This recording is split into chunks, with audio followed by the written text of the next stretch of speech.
December மாசம் ஆரம்பத்துல இருந்து ஜனவரி 14ஆம் தேதி வரைக்கும் ஐயப்பனை பார்க்க பல கோடிக்கணக்கான பக்தர்கள் சபரிமலைக்கு போவாங்க.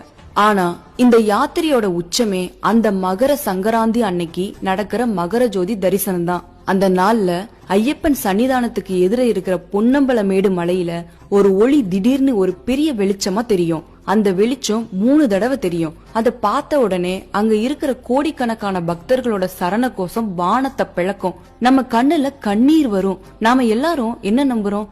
மகர ஜோதிங்கிறது ஐயப்பனே நமக்கு தரிசனம் கொடுக்கிற ஒரு தெய்வீக ஒளி. இல்லைனா அந்த வனத்துல எப்படி அந்த வெளிச்சம் வரும்? ஆனா நிஜமாவே அங்க ஐயப்பன் தான் ஜோதியா தெரியுறாரா, இல்லைன்னா வேற யாரோ இந்த ஒளியை ஏத்துறாங்களா? அது ஏன்? அவங்க யாரு? வெயிட் வீடியோக்குள்ள போறதுக்கு முன்னாடி உங்களுக்கு ஐயப்பன் சுவாமி பிடிக்கும்னா இந்த வீடியோக்கு ஒரு லைக் பண்ணிட்டு நீங்க ஐயப்பன் கோயிலுக்கு எத்தனை தடவை போயிருக்கீங்கன்னு எனக்கு கமெண்ட் பாக்ஸ்ல சொல்லுங்க. கேரள வனத்துறையும் திருவிதாங்கூர் தேவஸ்வம் போர்டும் சேர்ந்து மறைக்க நினைச்ச ஒரு பெரிய சர்ச்சை உண்மை இருக்கு.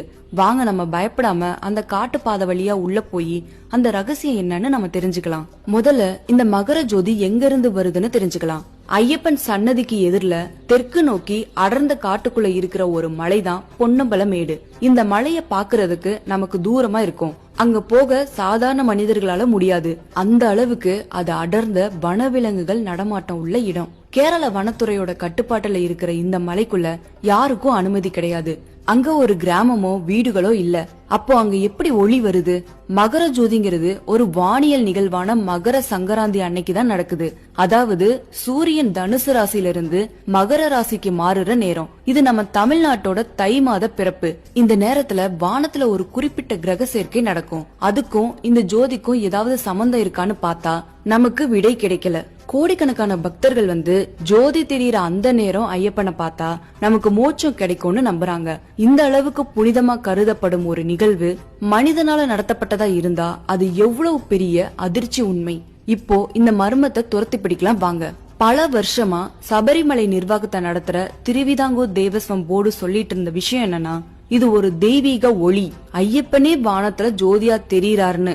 பக்தர்கள் எல்லாரும் அதை நம்புனாங்க. வேற என்னதான் நம்ப முடியும்? அவ்வளவு பெரிய காட்டுல அவ்வளவு கரெக்டான நேரத்துக்கு எப்படி ஒளி வரும்? ஆனா உண்மைய சொல்ல போனா மகர ஜோதிங்கிறது மனிதனால ஏற்றப்பட்ட ஒரு சடங்கு தான். இந்த உண்மைய சொன்னா நமக்கு கோபம் வரலாம். ஆனா இந்த சடங்கு செய்யறவங்க யாரு, அவங்க ஏன் இதை செய்யறாங்க?